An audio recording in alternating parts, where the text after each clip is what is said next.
جس نے آئین کا حلیہ بگاڑ دیا، جس نے عدلیہ کو بے بس اور کمزور کیا اور اس پر بے شمار حملہ ہوا ہے اس آئینی ترمیم میں۔ لہٰذا ہم وکلا اس آئینی ترمیم کو مکمل طور پر مسترد کرتے ہیں۔ ہم سمجھتے ہیں یہ آئینی ترمیم جو ہے یہ ایکسٹرا کانسٹیٹیوشنل ہے۔ یہ جو ہے دوسری بات، یہ آئینی ترمیم آئین کے بنیادی ڈھانچے کے خلاف ہے۔ یہ آئینی ترمیم ہو نہیں سکتی، کیونکہ آئینی ترمیم کے لیے ضروری ہے کہ آئین کے بنیادی مقاصد اور بنیادی فیچرز اور بنیادی ڈھانچے کے مطابق ہو۔ یہ آئینی ترمیم بالکل اس کے برعکس ہے۔ یہ کم از کم دو بنیادی جو ڈھانچے کے اور فیچرز ہیں، یعنی انڈیپینڈنس آف جوڈیشری اور سیپریشن آف پاورز، اس کے برعکس ہے۔ اس کے بارے میں سپریم کورٹ کی 17 ججز کی ججمنٹ موجود ہے کہ ایسی ترمیم جو ہے وہ غیر آئینی سمجھی جائے گی اور وہ آئین کا حصہ نہیں بن سکتی، اور ان کے پاس اختیار ہے کہ اس کو اسٹرائک ڈاؤن کر دیں۔ تو اس لیے ہم وکلا آئین کے سپاہی ہوتے ہوئے ہم پر فرض ہے کہ ہم آئین کا تحفظ کریں، ہم اس کے تحت عدلیہ کا تحفظ کریں، اور لہٰذا میں یہ کہنا چاہوں گا ہم سب اکٹھے ہوئے ہیں، ہم سب میں کنسنسس ہے کہ ہم انشاءاللہ تعالی ملک گیر تحریک چلائیں گے وکلا کی، تاکہ یہ بدنما دھبہ جو آئین پر کل اور آج لگایا گیا ہے اور اس کے تحت جو حملہ کیا جا رہا ہے اس کو ہم روکیں گے۔ تیسری بات میں یہ کہنا چاہوں گا کہ اس کا پاس کرنے کا طریقہ کار بھی غیر آئینی تھا۔ آپ جانتے ہیں کہ یہاں پر نمبر پورے کیے گئے ہیں، نمبر پورے کیے گئے ہیں کسی کو اغوا کر کے، کسی کو پر جبر کر کے، کسی کو اٹھا کے۔ ہمارے سامنے میرے سامنے سینٹ میں 2 لوگ ایک بیچارے کو اٹھا کے کراچی سے کہیں ویل چیئر پہ لے کے آئے ہیں، ایک خاتون کو اسی طرح سختی کر کے لے آئے ہیں۔ تو یہ ہم سمجھتے ہیں کہ یہ ووٹ کاؤنٹ ہی نہیں ہو سکتے تھے۔ اگر وہ ووٹ نکال دیے جائیں جو کہ ہارس ٹریڈنگ کی وجہ سے دیے گئے ہیں، تو پھر یہ آئین کا نمبر پورا نہیں ہوتا۔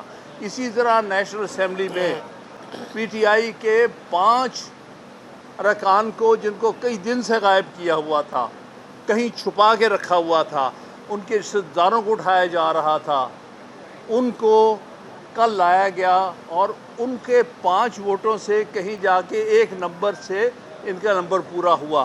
اس لیے اگر وہ 5 بھی کاؤنٹ نہیں ہو سکتے، اسی طرح سینٹ میں جو 2 بی این پی کے جو ممبر ہیں، جس کو اختر میگل صاحب نے یہ کہا تھا کہ یہ ووٹ نہیں دیں گے، وہ بھی آئین کے برخلاف ہوا ہے۔ اور اس میں بہت افسوسناک بات یہ ہے کہ اس میں قاضی صاحب کا، موجودہ چیف جسٹس کا ایک بہت افسوسناک کردار ہے۔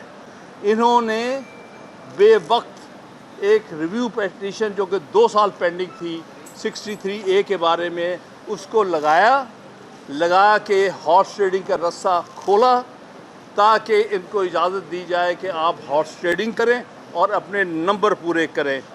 یہ ججمنٹ جو ہے ہر لحاظ سے قابل مذمت ہے اور اس پر عمل درآمد بالکل نہیں ہو سکتا، اور ہم انشاءاللہ تعالی اس ججمنٹ کو چیلنج کریں گے ہر طرح سے۔ اور دوسری بات یہ ہے کہ ہم کسی صورت بھی آئین پر اور عدلیہ پر یہ حملہ برداشت نہیں کریں گے۔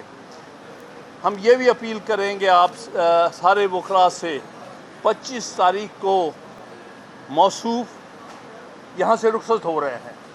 وہ دن میں سمجھتا ہوں پاکستان میں وکلاء یوم نجات کے طور پہ منائیں گے انشاءاللہ تعالی، کیونکہ